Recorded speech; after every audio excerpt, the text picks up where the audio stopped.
Today's episode, we're going to let Reinhart slug it out against Vance and Hines. I'm going to compare the Reinhart dual slimlines with the 4.5 DBX slip-ons against the Vance and Hines Power Dual headers and their Tourquer 4.5 slip-on.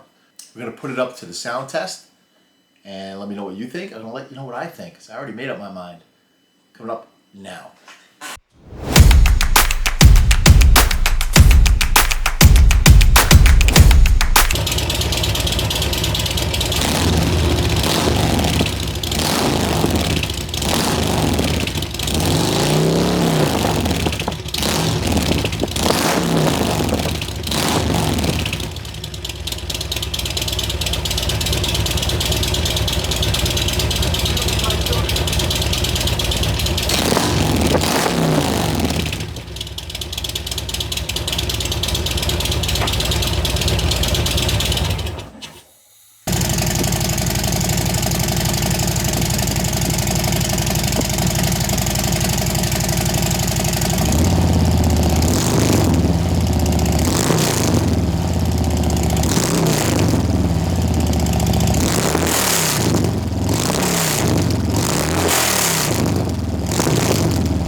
Louder than I thought. I'm probably going to die from the fumes. Doors closed. Calling a mess for me. Okay, you just saw the comparison. Max decibel wise, they're both pretty close. Now, this isn't the sound equipment made for this. I just went with what I have. It's not a professional sound meter either, but it gives you an idea. If you were here in person, you'd really hear the difference. But basically, the difference, in my opinion, let me explain something real quick. The reason why I switched from my Reinhardts to this Vance and Hines was because I wanted to continue to black out my bike. So I figured, you know what, I'm having problems with the heat on these Reinhardts anyway because I'm using a Vance and Hines FP3 tuner.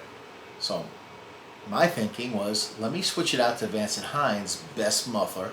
Now the Tourquer slip-on is built specifically for the M8 engine. According to Vance and Hines, who I called on the phone, they said this is their best muffler designed to really wake up the engine. So I said, you know what, sounds good. Let me get the Tourquer with the Power Duals, which supposedly everybody loves, and install that and see how it goes. So I did that. Now when I took apart the Reinhardts, I realized that the heat shield, there was a separation in there. That's where a lot of my heat was coming out of my back leg. So part of it was my fault. So anyway, Reinhardts are now packaged up. I was going to sell it. I put the Vance and Hines on. Now, from an install point of view, now the Reinhardts were the first exhaust, complete exhaust system that I put on this bike. It's a 2020 Road Glide.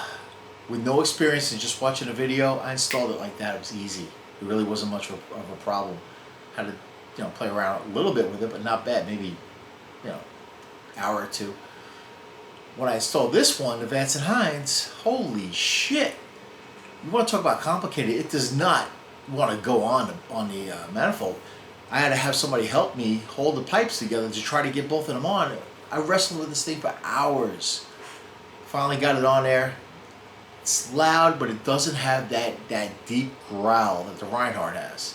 They're both about the same. You saw in the sound comparison, they're both about the same max decibel wise, but the growl is definitely better than the Reinhart.